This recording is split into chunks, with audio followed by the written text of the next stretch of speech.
KNRI11, o Fundo de Renda Imobiliária da Quineia. Vamos ler o relatório de agosto de 2025, publicado agora, no dia 2 de setembro de 2025. Continuar acompanhamento do fundo, ele que tem uma situação de vacância, tem também um pequeno desconto aí no mercado secundário. Veremos então qual é a atual situação do fundo hoje. Esse será o tema do nosso vídeo. Ele tem um patrimônio líquido total na casa de 4 bilhões 604 milhões, a cota patrimonial hoje chegando na casa de R$ 163,25, uma vacância de 4,25%, vacância financeira de 6,14%. A última distribuição será paga agora no dia 12, R$ 1 por cota, veremos adiante, de um fundo que iniciou as atividades em 2011, bem consolidado aí no mercado secundário, que na data que eu cravo com vocês cota a R$ 141,81, fazendo um P sobre VP de 0,86, uma variação positiva nos últimos 12 meses de 0,82%.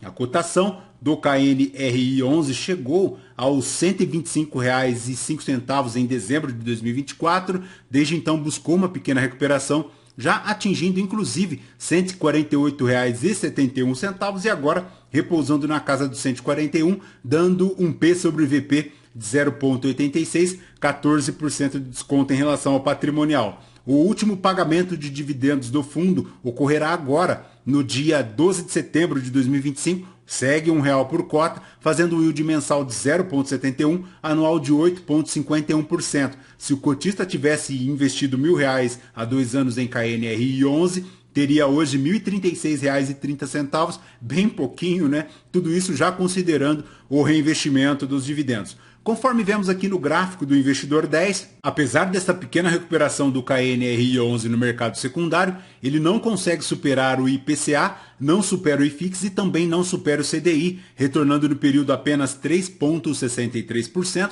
enquanto o CDI retornou 25,53%, o IPCA 9,42% e o IFIX 7,95%. Então, ponto de extrema atenção na rentabilidade aí do KNRI11. Mas, voltando aqui para o relatório, a gestão comenta que no mês de agosto seguiu perseguindo nos avanços consistentes na redução da vacância do KNRI11 e, com isso, ela conseguiu 2 novas locações lá na Torre Crystal do Complexo Rocha Verá. Excelente! A primeira locação é para a AG Capital, 759 metros quadrados, e a segunda para a ECB Grupo Mota Engil, com um espaço de 446 metros quadrados do mesmo empreendimento.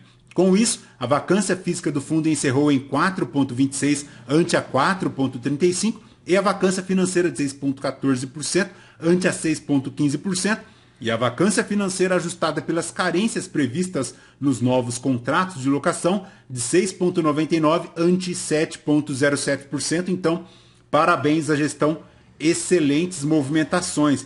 Ela vem num movimento já de longos anos tentando reduzir estas vacâncias e tem conseguido paulatinamente no trabalho de formiguinha, fazendo com que o fundo tenha novas locações, principalmente lá no Rocha Verá. Então, excelente. Como comentamos, a última distribuição ocorrerá agora no dia 12 de setembro de 2025, segue R$ 1 por cota, e em relação às movimentações e volume diário na B3, 5.331 ao dia, um volume total de 2,89% das cotas do fundo, 100% presente nos pregões, a vacância reduzindo agora para 4,25%, ela que era em março de 2025 de 4,6%, é pequena, mas é de se comemorar muito por conta do mercado de lajes corporativas. A vacância financeira também reduzindo de 6,25% para 6,14%, excelente. O portfólio do fundo é aquilo que nós já sabemos, 21 propriedades, 13 edifícios comerciais, 8 centros logísticos. A maior receita vem para o estado de São Paulo, 68,52%,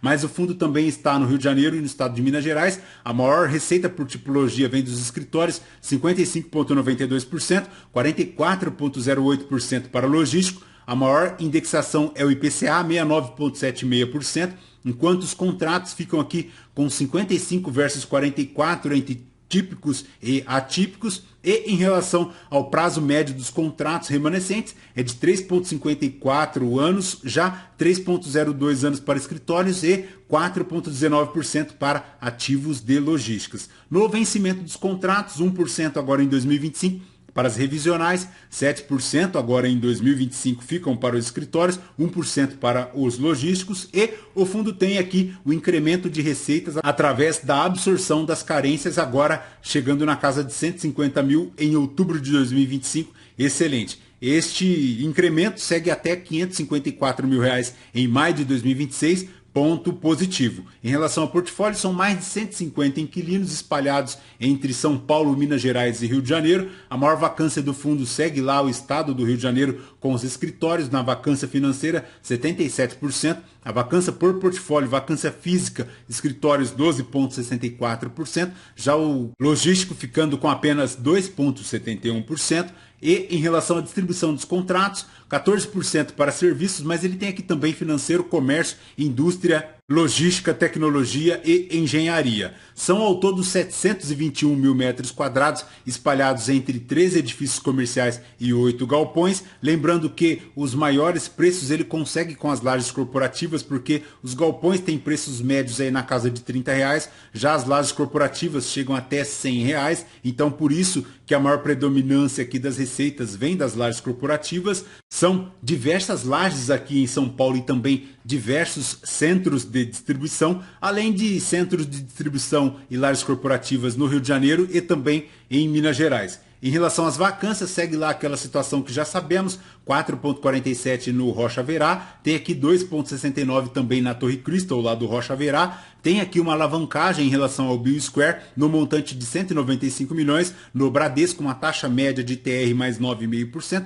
133 meses para amortizar após as carências. Em relação às vacâncias, segue lá com o Lagoa Corporate 22,5%, o Boulevard Corporate lá em Belo Horizonte 1,66%, o Joaquim Floriano 15,67%, segue aqui o Buenos Aires também com 90% lá no Rio de Janeiro, Botafogo Trade Center 43,19% e também o PIB Sumaré segue lá com 100%, além do CD Global Jundiaí 3,15%. Lembrando que para o CD Cabriúva ele tem uma alavancagem de 150 milhões, então se somarmos aqui 150 milhões com o Bill Square na casa de 195 milhões, ele forma aí na ordem aproximada de 350 milhões de dívidas. Em relação à receita potencial do fundo, 31 milhões aqui para julho de 2025, 1 milhão e 800 ficam para a vacância, 402 mil reais para carências e descontos, finalizando aqui um recorrente de 27 milhões, 2 milhões e meio para a receita não recorrente. A gestão comenta que as receitas do mês foram impactadas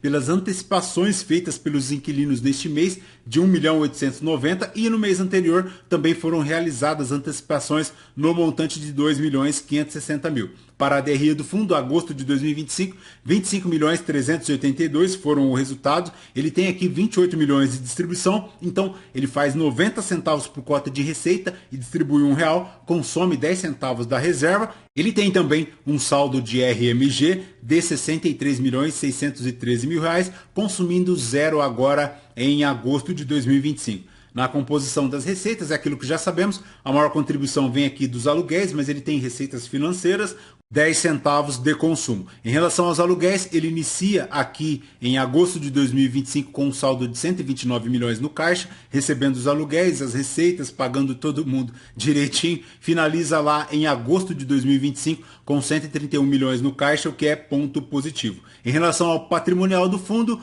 cresceu um pouquinho, 0,13%, saindo de 1,6304 centavos para agora 1,6325. Em relação ao panorama do mercado, segue lá naquela situação que já comentamos, inclusive, lá no BTLG11. Tem um estoque lá de 16 milhões de metros quadrados distribuídos em 252 empreendimentos classificados como A, dentro aqui do estado de São Paulo. Teve um aumento relevante no volume de novo estoque, que atingiu 650 mil metros quadrados. Apesar de um pequeno aumento da vacância, teve também um aumento nos preços pedidos, saindo de R$ 29,04 para agora R$ 30,22. O segundo trimestre de 2025 já demonstrou uma retomada das absorções, com um aumento da comparação no trimestre anterior, com uma absorção líquida de 539 mil metros quadrados versus 76 mil no trimestre anterior, e uma absorção bruta de 754 mil metros quadrados versus 363 mil metros quadrados no primeiro trimestre de 2025.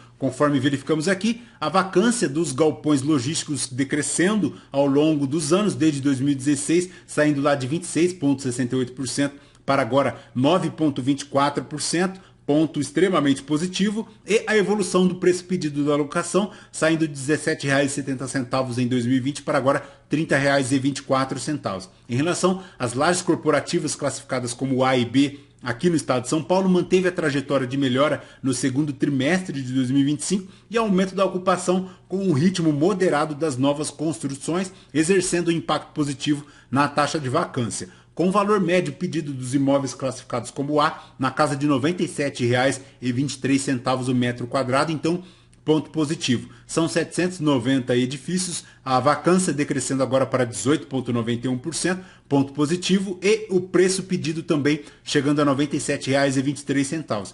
Para Belo Horizonte também apresentou uma estabilidade dos indicadores e o preço médio pedido chegou a R$ 51,72 o metro quadrado, a vacância caindo de 15% para 9,97% e também o preço pedido aqui chegando agora a R$ 51. Em relação ao mercado do Rio de Janeiro, segue lá também praticamente estável no segundo trimestre de 2025 e o valor saiu de R$ 72,01 para R$ 73,86 no segundo trimestre de 2025. A vacância também decrescendo bastante, 230 edifícios, chegando agora a 27,8%, saindo de 33,33% em 2021. E o preço médio pedido agora crescendo um pouquinho, mas inferior àquele pedido lá em 2016, que era na casa de R$ 95, agora R$ 73,86. Como é sabido de muitos, o centro do Rio de Janeiro tem sofrido bastante, o que tem produzido inclusive reflexos aqui no Rio de Janeiro, que apesar de ter mais imóveis lá na Zona Sul, sofre bastante também.